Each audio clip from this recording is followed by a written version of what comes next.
for me to speak at the St. Anthony's. I've been in this college a couple of times before. I know some of your professors. It's a great pleasure to find here some American students that we met 6 years ago in Yale. Thank you. Thank you for your attention.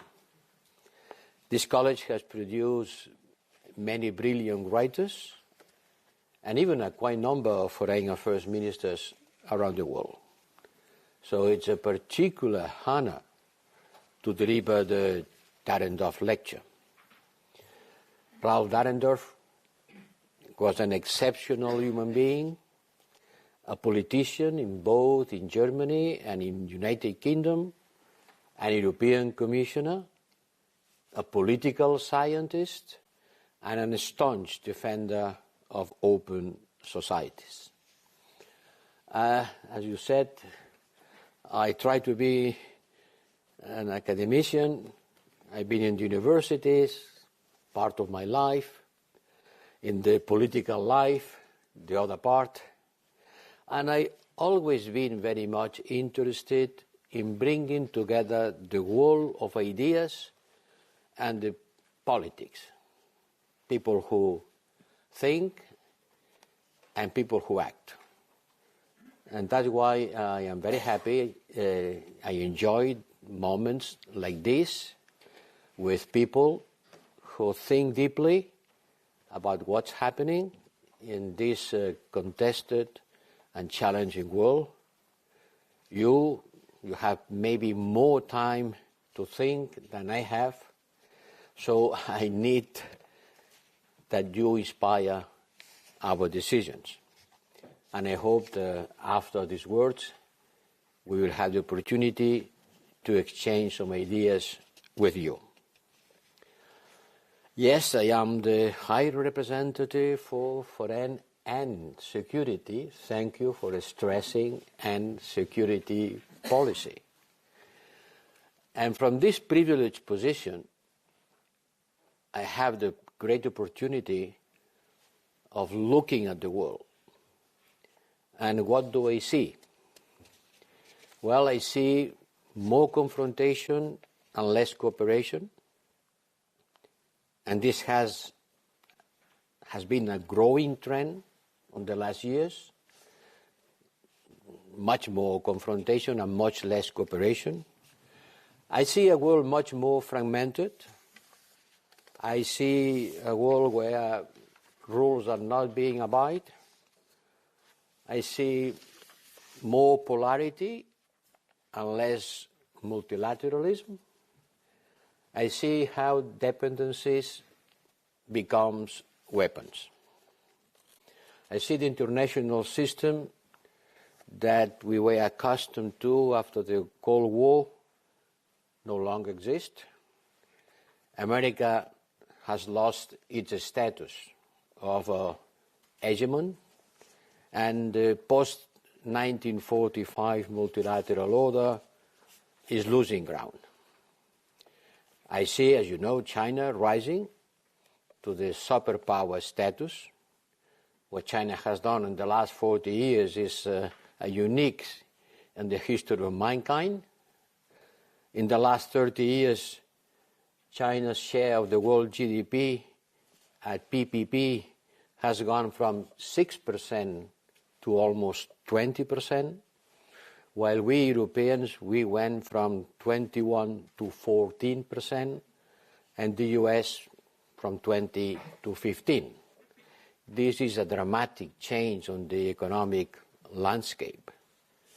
And China is becoming a rival for us and for the US, not just in manufacturing cheap goods, but also as a military power, as the forefront of technological development, and building the technologies that will shape our future. China has embarked in a friendship without limits, although all friendships has limits, with Russia, which signals a growing alignment of the authoritarian regimes in front of democracies. I said the world is much more multipolar. Yes, that's true.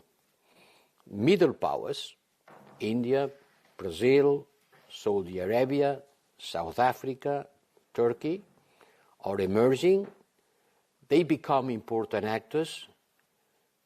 Whether they are BRICS or not BRICS, they have very few common futures, except the desire of getting more status and a stronger voice in the world, as well as a greater benefit for their own development. And in order to achieve this, they are maximizing their autonomy, not willing to take side, hedging one side or the other, depending on the moment, depending on the question. They don't want to choose camps, and we should not push them to choose camps. We Europeans, we wanted to create in our neighborhood a ring of friends. And instead of that, what do we have today is a ring of fire. A ring of fire coming from the Sahel to the Middle East, the Caucasus, and now in the battlefields of Ukraine.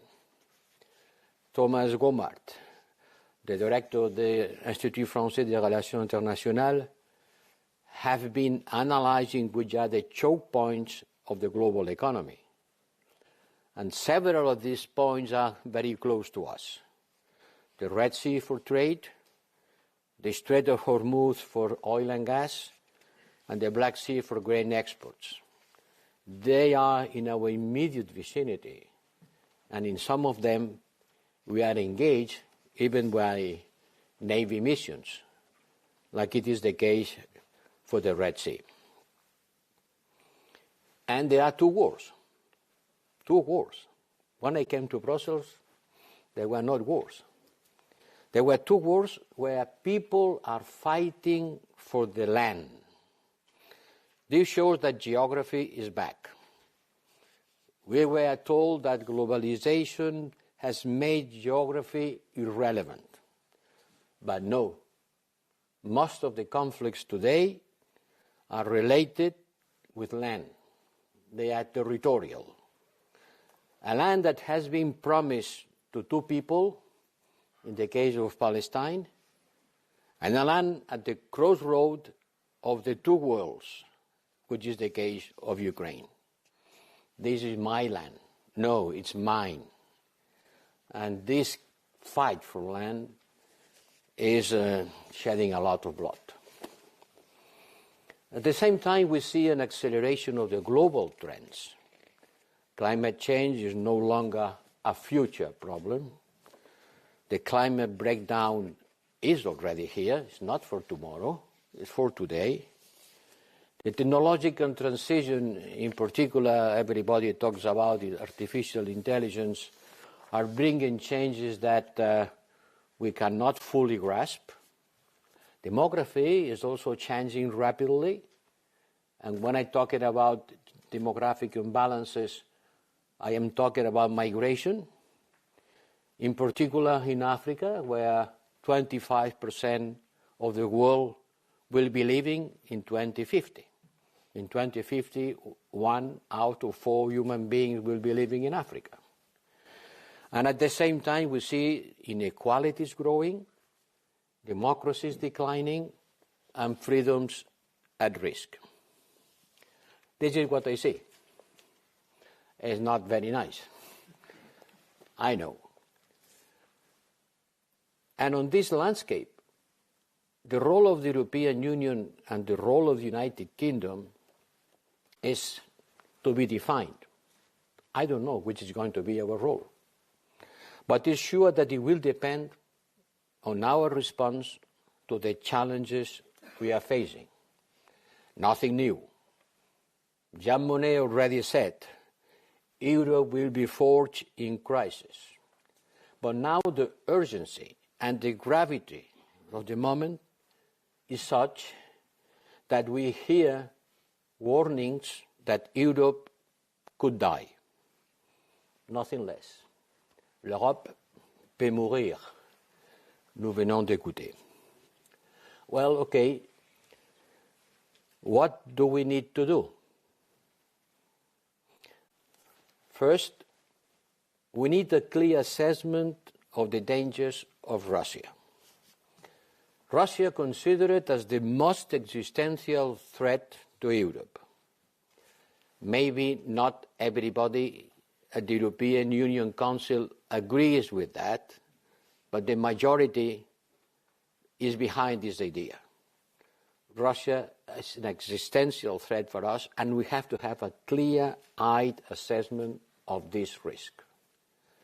Second, we have to work on principles, on cooperation, and on strength. Well, first about Russia. Under Putin leadership, Russia has returned to the imperial understanding in the world.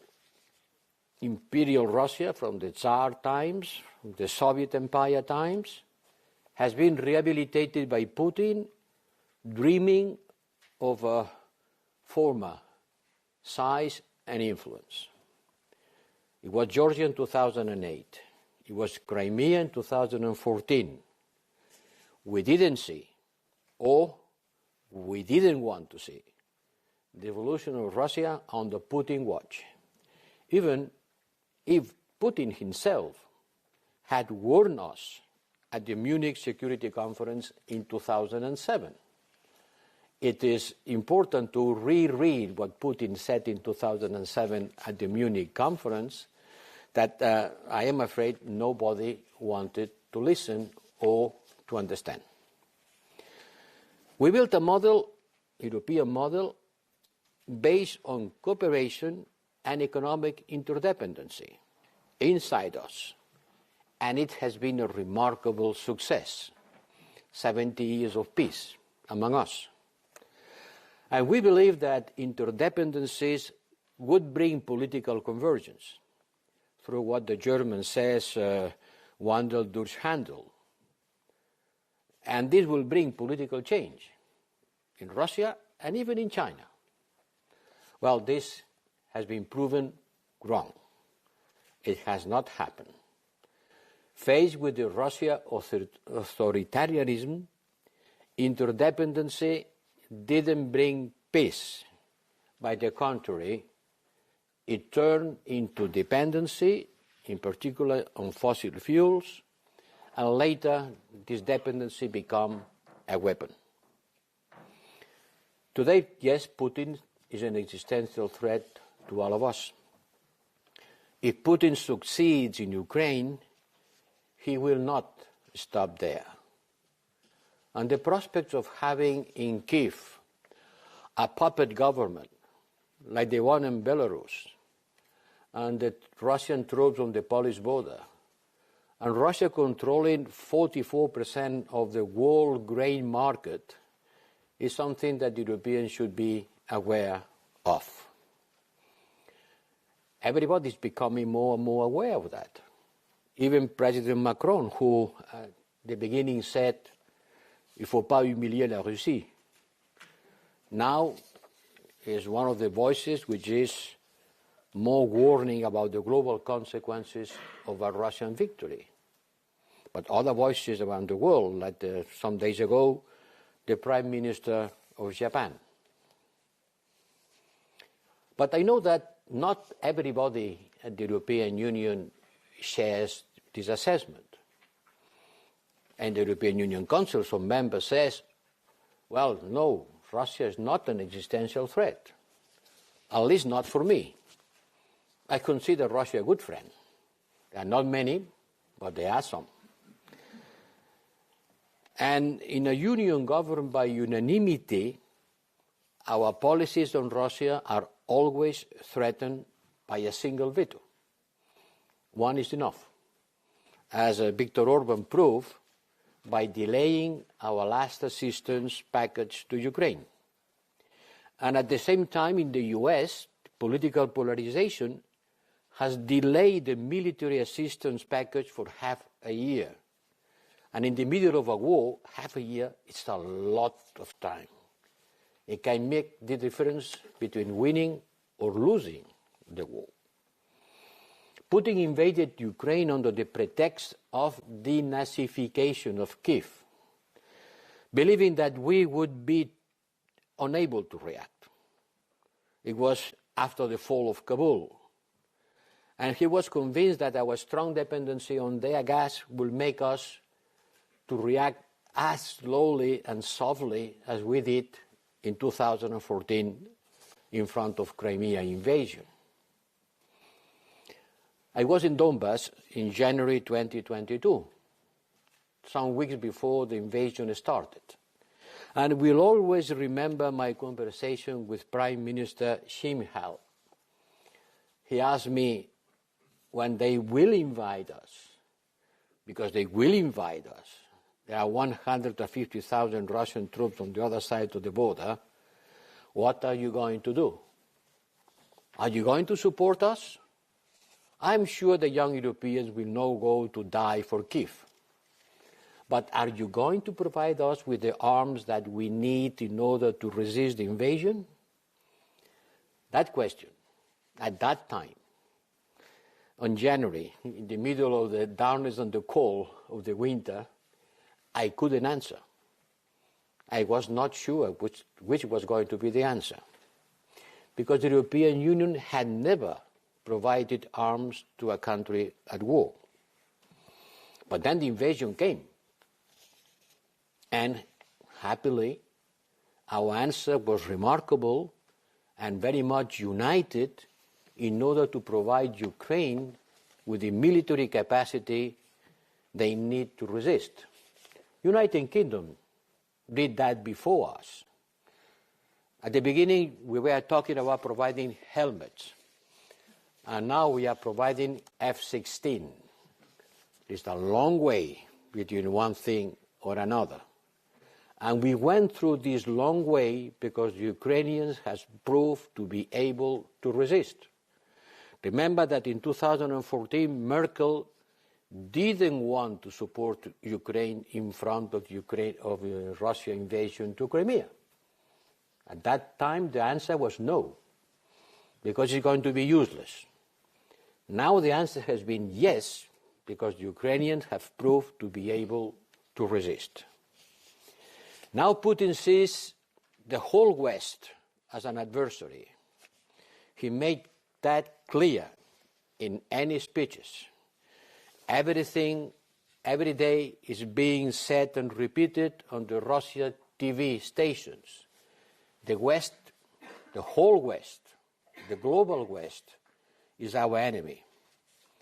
And they act accordingly through disinformation, poisoning our information environment, and the factory of lies, the important factory of lies that Russia has, will attempt to interfere in our democratic processes, as they have already done and will do, I'm sure, on the next European elections.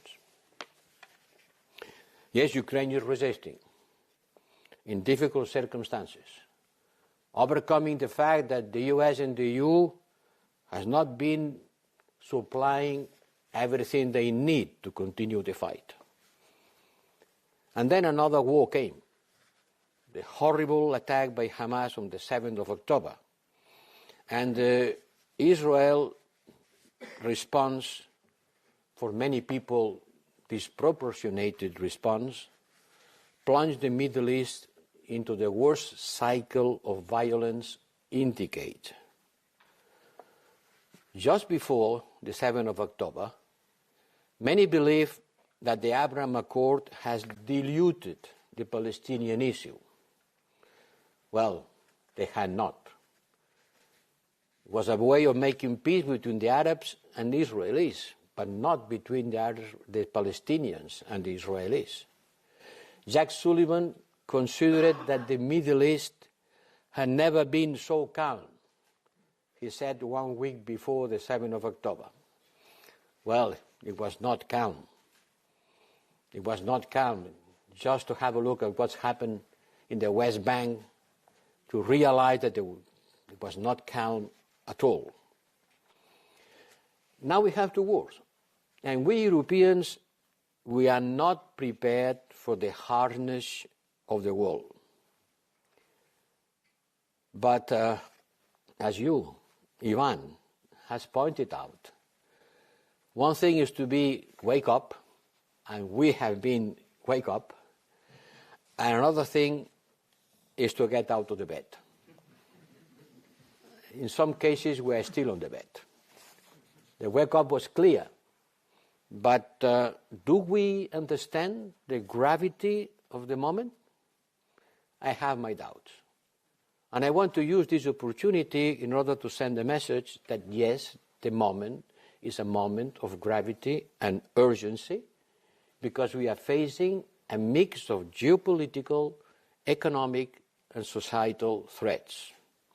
Three of them: geopolitically, economically, technologically, and democratically.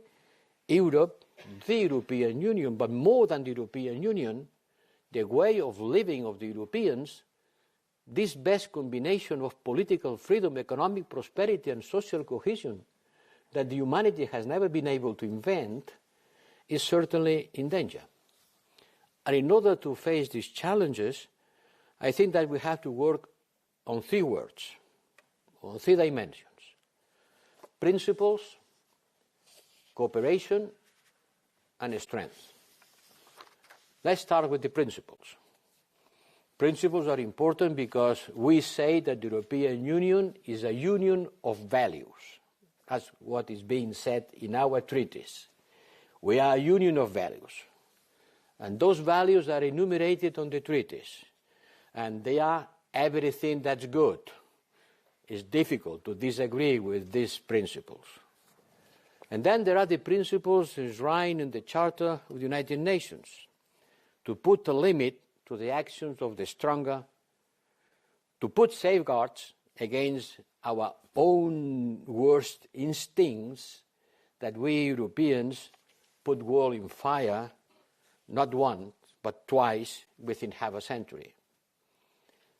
In the simplest possible terms, those principles allowed the use of force against the territorial integrity or political independency of any state. And then there is international humanitarian law to try to regulate how wars are fought and safeguard the protection of civilians.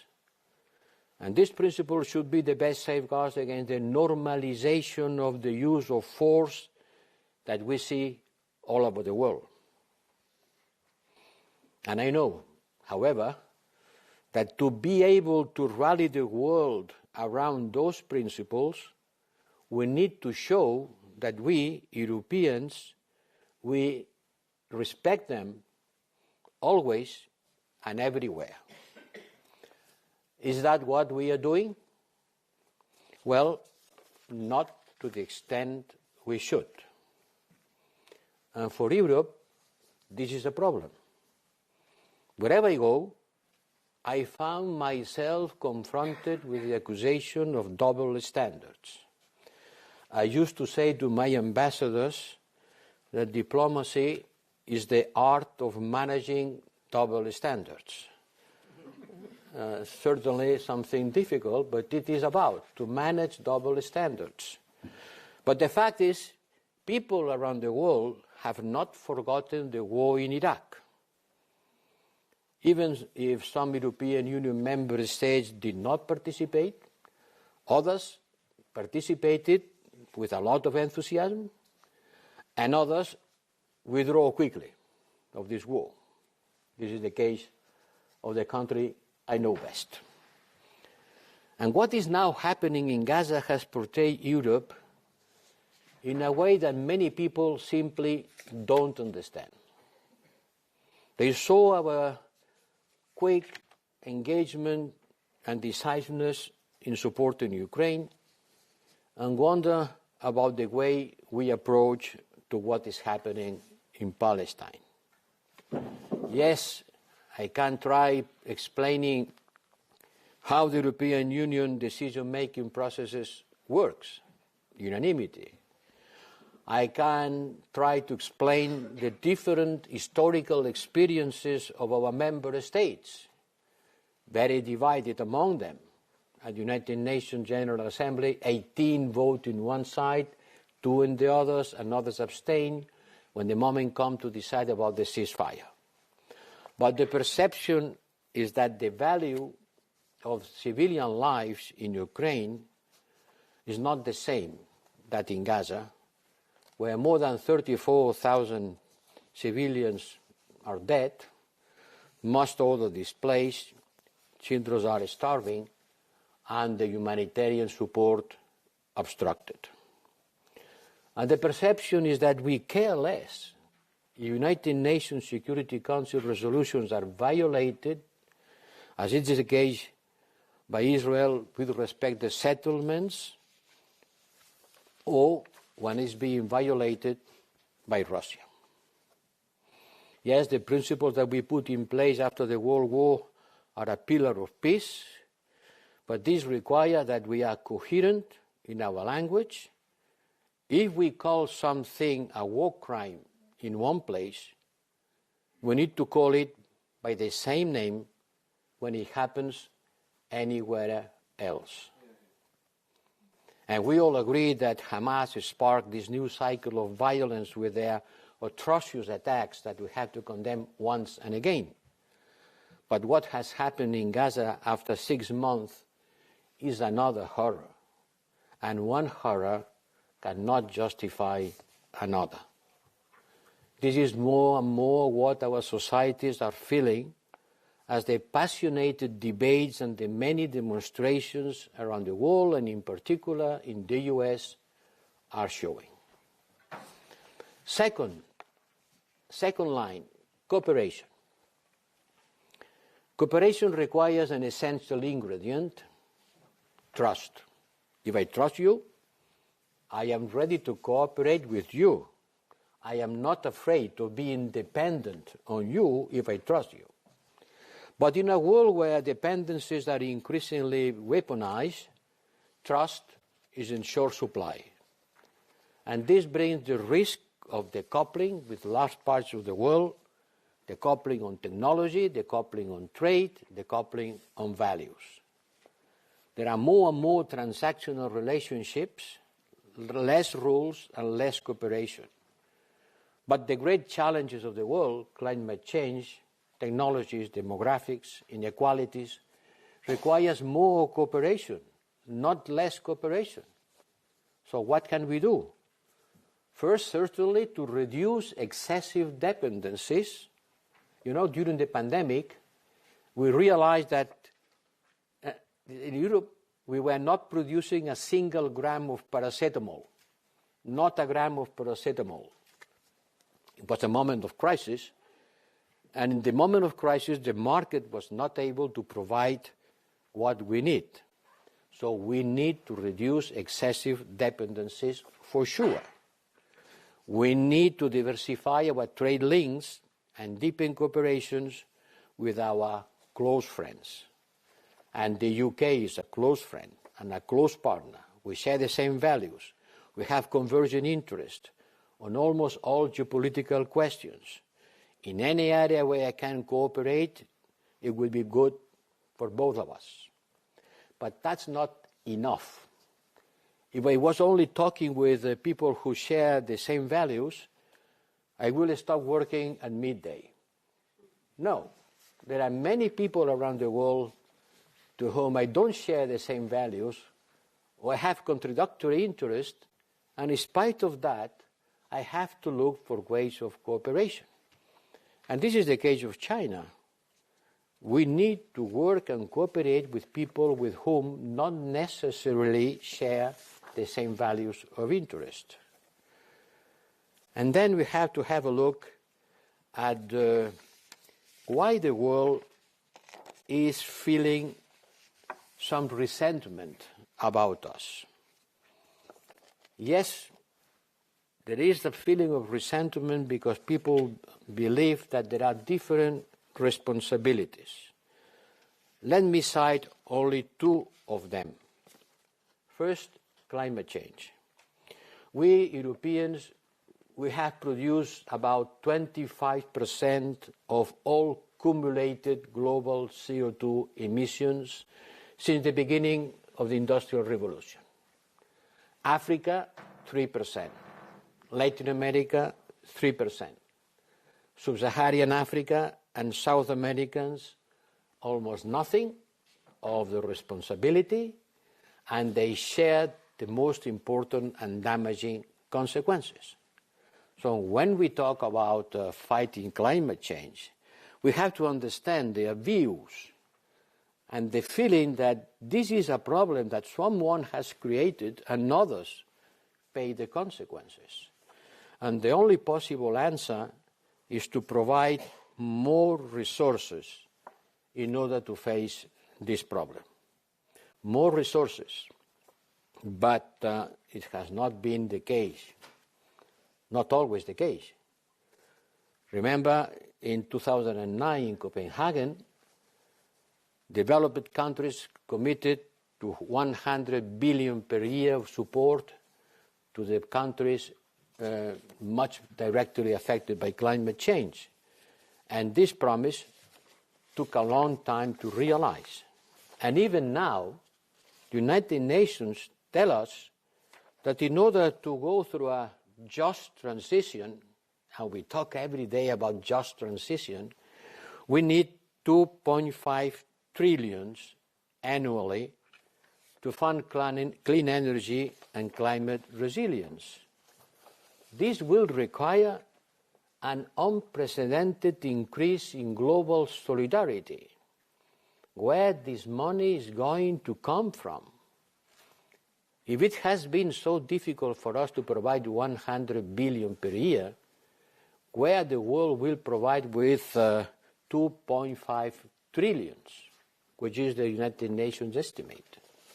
And this brings another side of the action, which is the fiscal justice, and as Gabriel Sugman initiative, there is no way out without a strong change in some fiscal rules. To start with the tax, minimum tax corporation, and with a minimum wealth tax on the world's richest people. This could provide the amount of money required to face climate change, which is considered an existential threat for humanity.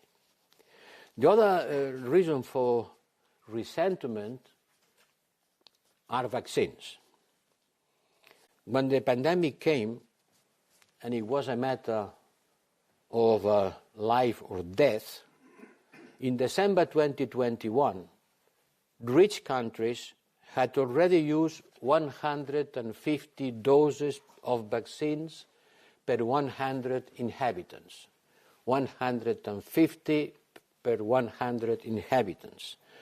Lower income countries, they had just 7. We had 150, they had 7.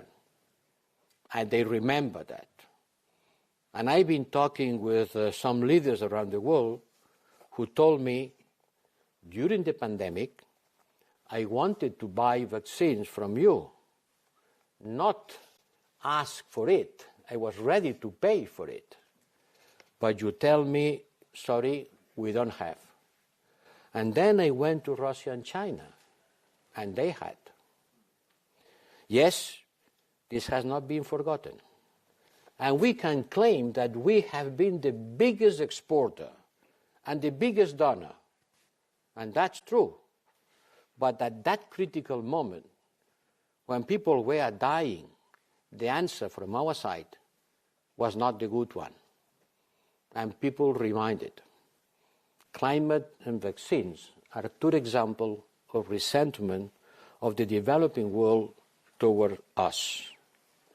And this has to be taken into consideration because when we talk with them and we talk about values, they say, yes, we share the same values, but we don't share the same priorities. You have your priorities according with your level of development. I have mine. And if you want to put both things together, unavoidably, it has to be a strong level of resources transfer in order to face pandemics when it comes, climate change when it's coming. And the last word is about the strength. And this brings to security side of my job. There is nothing that authoritarian regimes admire much as a strength. They like strength. And there is nothing for which they have less respect than for weakness. If they perceive you as a weak actor, they will act in consequences. So let's to try that we have a strength when you talk with authoritarian people. And there is a lesson that we, Europe, we had forgotten. Maybe because we have been relying on the security umbrella of the United States. But this umbrella may not be open forever. And I believe that we cannot make our security dependent on the US elections every 4 years. So we have to develop more our security and defense policy. I didn't expect this part of my portfolio to take so much time and effort, but this is the way it is. We have to increase our defense capabilities and to build a strong European pillar inside NATO.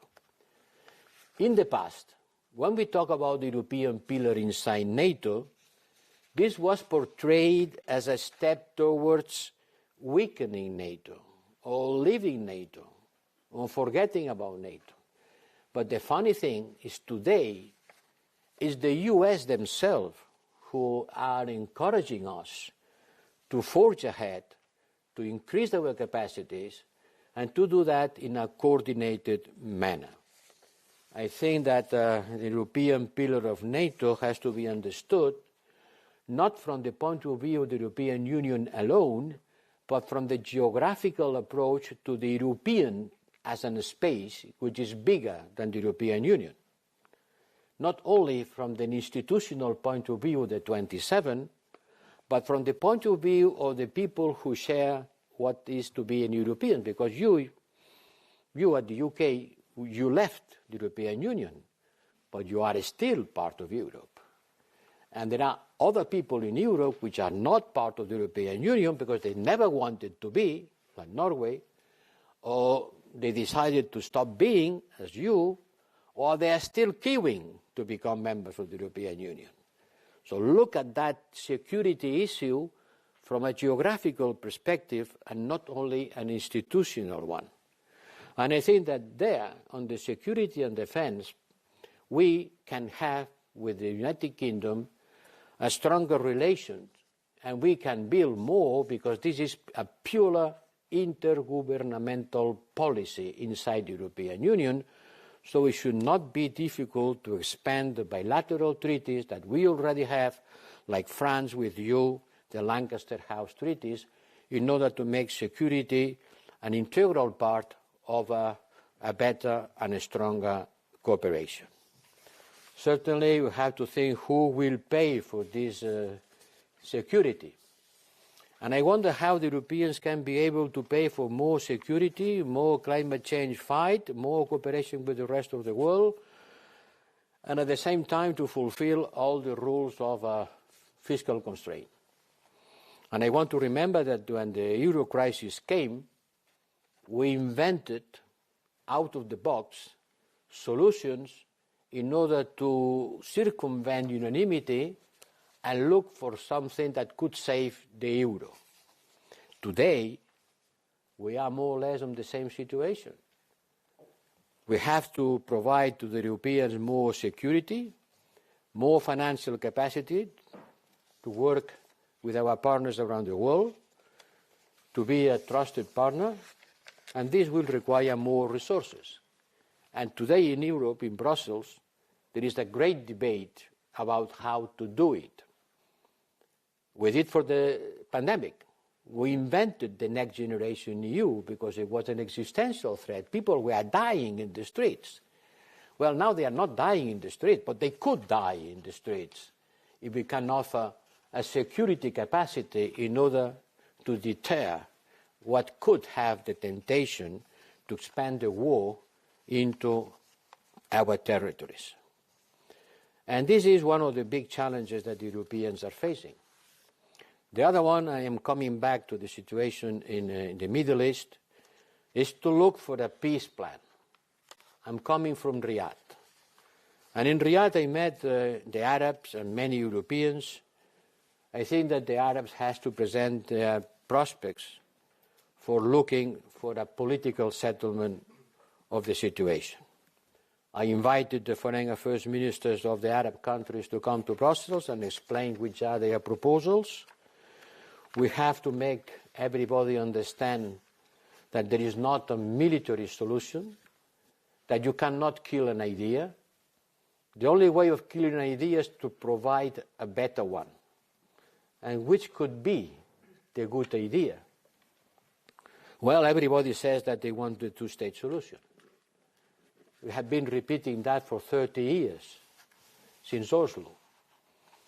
But in Oslo, two-state solutions were not part of the agreement. They were not. They said, later, maybe we could, but they are not in the text. If we believe that the two-state solution is the only solution, then the international community has to engage much more, taking this not as the starting point, but as the end game point. And we have to tell to the ones who say that they don't want the two-state solution, what do they want? Yes, you don't want it. What is your solution then? If we exclude extermination or forced migration of the Palestinians, which is the solution? And when we ask this question to the Netanyahu government, the only answer we get is, we don't want the two-state solution. But then what do you want? And this is what the international community have to ask once and again in order to look for an answer that could avoid another human tragedy and make these two people to work side by side in peace and security. It happens in North Ireland. It happens in Europe. The old enemies are today good neighbors, and more than good neighbors, they are the best friends.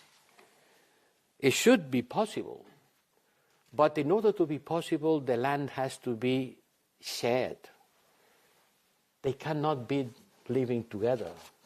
They have to live side by side in peace and security, but each one with their home, their land, their government, their territory, their political capacity. This is one of the most important things that the Europeans has to solve, because it is the most divisive thing among us. We have been united in front of Ukraine. We remain united in front of Russia. We have not been united in giving an answer, a basic answer, condemning Hamas, asking for the freedom of the hostages, asking for humanitarian support, asking for a political solution, but it has to be converted in action, not just on declarations.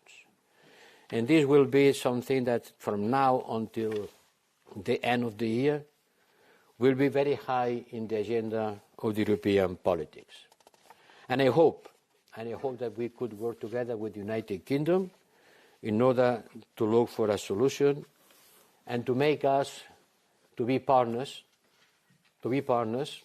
on security, to be partners on trying to look for the geopolitical battles of our time to finish as soon as possible, knowing that it's not easy, it has never been easy, but we have the moral responsibility of contributing to it because we are part of the problem. We created this problem one way or another, and we have a strong responsibility in trying to solve it. The Ukrainian existence depends on us. I know how to finish the war in Ukraine. I can finish the war in Ukraine in a couple of weeks, just by cutting the supply. If I cut the supply of arms to Ukraine, Ukraine cannot resist. They will have to surrender, and the war will finish. But is this the way we want the war finished? I don't want. And I hope that many people around Europe doesn't want neither. By the contrary, we will do whatever we can in order to provide the Ukrainians with the military and political support, and will provide to the people in the Middle East all our political engagement to look for a fair peace. And in the meantime, to continue fighting to make the values and principles that make Europe what it is, I said at the beginning, the best combination of political freedom, economic prosperity, and social cohesion that humanity has never been able to invent. Thank you.